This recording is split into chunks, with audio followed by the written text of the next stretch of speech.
7 राज्यों में SIR की प्रक्रिया चल रही है। देखिए, मैं थोड़ा सा वक्त लूंगी इस मामले में आपके सामने कि पहली बात तो ये है कि SIR कहीं भी किसी भी राज्य में ऐसे नहीं हो सकता। इलेक्शन कमीशन का कोई अख्तियार नहीं है SIR ऐसे ही करने का, अनलेस कि वहां कोई कंप्लेन हो, किसी तरह की गड़बड़ी हुई हो उस एरिया में, उस कॉन्स्टिट्यूएंसी में SIR हो सकता है। पहली बात। दूसरी बात ये है कि जो FIR लिखाई गई है वो बिल्कुल गलत है। कोई भी परिवार का मेंबर अपने बेटे के, अपने माँ के, अपने भाई बहन के नाम से फॉर्म भर सकता है, और उन्होंने हवाला दिया उसमें कि ब्रैकेट में उन्होंने लिखा कि मैं माँ हूँ उनकी।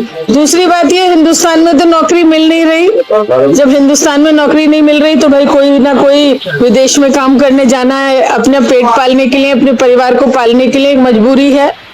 और तीसरी बात ये है कि जो ये SIR निष्पक्षता से हो, और हमने मांग ये की थी कि इसका समय अवधि बढ़े, क्योंकि कोई नौकरी पे गया है, कोई बीमार है, कोई कहीं और व्यस्त है, तो उसे पूरा मौका मिलना चाहिए ताकि वो अपने नाम को दर्ज करा सके सूची के अंदर। एक लास्ट सवाल, संसद में जो है वंदे मातरम पे बहस हो रही है, तो देश के जरूरी मुद्दे हैं उन्हें छोड़कर, तो उस पर आप क्या कहना चाहते हैं? देखिए, भारतीय जनता पार्टी चुनाव के लिए हर हथकंडा अपनाना जानती है। 150 साल के बाद वंदे मातरम पे सदन में चर्चा होने का कोई औचित्य नहीं है। सब लोग वंदे मातरम को, उस वक्त जब वंदे मातरम लिखा गया था, बंकिम चंद्र चट्टोपाध्याय जी ने जब इसकी रचना की थी, तो ये इसके पीछे भावना थी कि देशवासियों के अंदर एक मतलब देशभक्ति की भावना को पैदा किया जाए। आज उसकी कोई ऐसी आवश्यकता नहीं है कि उस पर चर्चा हो, क्योंकि बंगाल में चुनाव है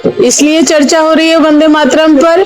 और जिनका वंदे मातरम से कोई लेना देना नहीं, जिन्होंने देश की आजादी में कोई हक अदा नहीं किया, कोई रोल उनका नहीं था, और वो आज वंदे मातरम पे चर्चा कर रहे हैं, इसकी कोई जरूरत थी नहीं। हर आदमी देशभक्त है, चाहे वो हिंदू हो, मुस्लिम हो, सबके दिल में जज्बा है, और हर आदमी वंदे मातरम को मानता है। कोई ऐसी बात नहीं है, चर्चा की कोई आवश्यकता नहीं थी। आपके द्वारा जो है सत्र में उसका हाईकोर्ट बेंच का मुद्दा उठाया गया था, लोगों में इस बात को लेके आपकी कितनी संभावना है कि ये आपके जो मुद्दा उठाया है उस पर ये काम हो जाएगा? देखिए, बहुत साल से 40-45 साल से संघर्ष कर रहे हैं पश्चिमी उत्तर प्रदेश के अधिवक्ता भी, और आम जनमानस के लोग भी चाहते हैं कि पश्चिम में कहीं जो है हाईकोर्ट की बेंच बने, और उसके लिए मेरी कई वकीलों से और बार के अध्यक्ष से मुरादाबाद में चर्चा हो रही थी।